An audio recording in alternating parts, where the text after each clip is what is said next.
Citoyens de l'Imperium, aujourd'hui nous continuons sur les traces de Lion L. Johnson. La deuxième carte de tarot montre une étoile avec un œil dans son centre. Ceci est une référence à l'empereur, car considéré par tous les citoyens comme étant la lumière de l'Imperium. Cette lumière est entourée d'une forêt. Lorsque les dieux du chaos ont fait éparpiller les Primarchs, Lion L. Johnson est tombé sur Caliban. Il est tombé dans une forêt. Pendant des années, il était un enfant sauvage vivant dans la forêt en combattant contre les différents monstres et animaux qu'il y avait dans cette forêt. Luther l'a retrouvé et a décidé de le prendre sous son aile dans l'ordre des chevaliers sur Caliban. Je n'ai pas réussi à comprendre les symboles qu'il y avait dans la lumière. Peut-être que c'est de la Toe Empire, tout comme Necron ou bien Eldar. Laissez dans un commentaire si vous avez trouvé la réponse. Cette carte de tarot n'a pas beaucoup d'informations. Elle est plus là comme interlude. Un petit tease pour la troisième carte de tarot qui est sortie hier. La troisième carte de tarot est elle qui m'excite le plus.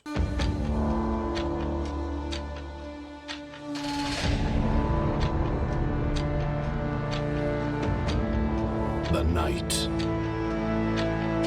He stands defiant, his blade reflecting the light of a poisoned sky. Le chevalier.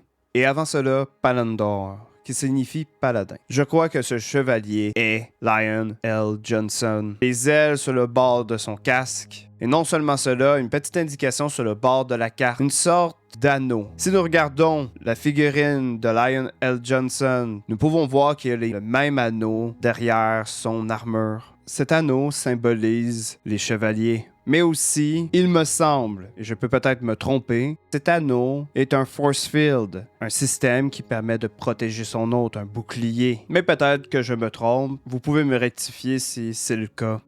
Un chevalier qui combat un ciel empoisonné, ce qui pourrait référence au dernier moment sur Caliban, un moment où la planète a été contaminée par les dieux du chaos. Suite aux batailles sur Caliban entre les Fallen et les Dark Angels, la planète a été détruite, explosée en 1000 morceaux. Ce qui restait était que le rocher, l'endroit où le monastère des Grey Knights était reposé. Le monstre qu'on voit sur la carte de tarot pourrait être un Great Beast. Lorsque Lion est devenu grand maître de l'ordre où Luther l'a ramené, Lion a commencé à unifier tous les ordres. Et non seulement cela, aussi exterminer jusqu'au dernier les Great Beasts. À mon avis, ils se ressemblent beaucoup. Ça a été le premier défi de Lion. Si nous suivons les progressions des cartes de tarot, nous avons vu quand il était enfant, lorsqu'il est tombé sur la planète de Caliban et lorsqu'il a combattu les monstres. Nous suivons son histoire, nous suivons sa progression sur Caliban. À mon avis, la prochaine carte de tarot vendredi prochain sera entre Luther et Lion. Leur combat, un combat mémorable qui a fait écho à travers tous les Dark Angels. Les Dark Angels ont tenu secret tout ce qui s'est passé sur Caliban. Personne n'est au courant que la moitié de leur légion est tombée traître. Les Dark Angels, premièrement, avaient peur que si ils étaient découverts, l'Inquisition les aurait exterminés jusqu'au dernier.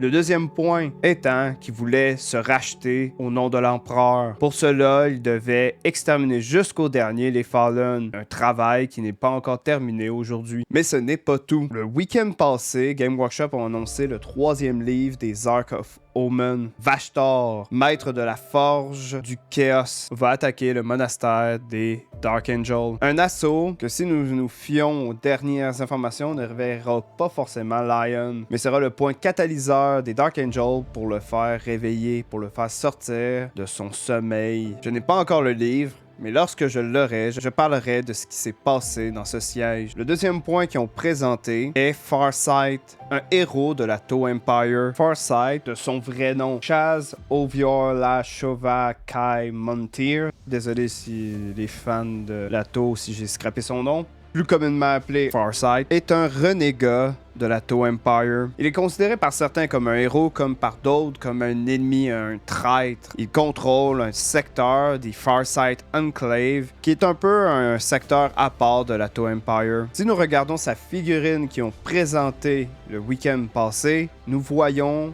un symbole sur son avant-bras droit. On dirait une rune qui est incrustée dans son armure. Mais le symbole qu'il y a sur cette rune est le symbole qu'il y a sur la ceinture de Lion L. Johnson. Farsight va aider les Dark Angels d'une manière ou d'une autre, voire même aider à la résurrection de Lion. Cette résurrection fera que Lion aura un grand respect envers Farsight, car même si c'est un Xeno et il mérite la mort selon l'Imperium, nous avons déjà vu par le passé que des aides mutuelles se fait lorsque le besoin est nécessaire. Et aujourd'hui, le besoin est plus que nécessaire. Le retour de Angron, immortel, ne pouvant jamais être réellement banni. L'arrivée des Ark of Omen à travers la galaxie. Je crois qu'une bataille épique va arriver très bientôt avec Lion, Farsight, Angron, Abaddon, Vashtor et même Guilliman. Une bataille grandesque avec ces 3 héros d'un côté et ces 3 champions du chaos de l'autre.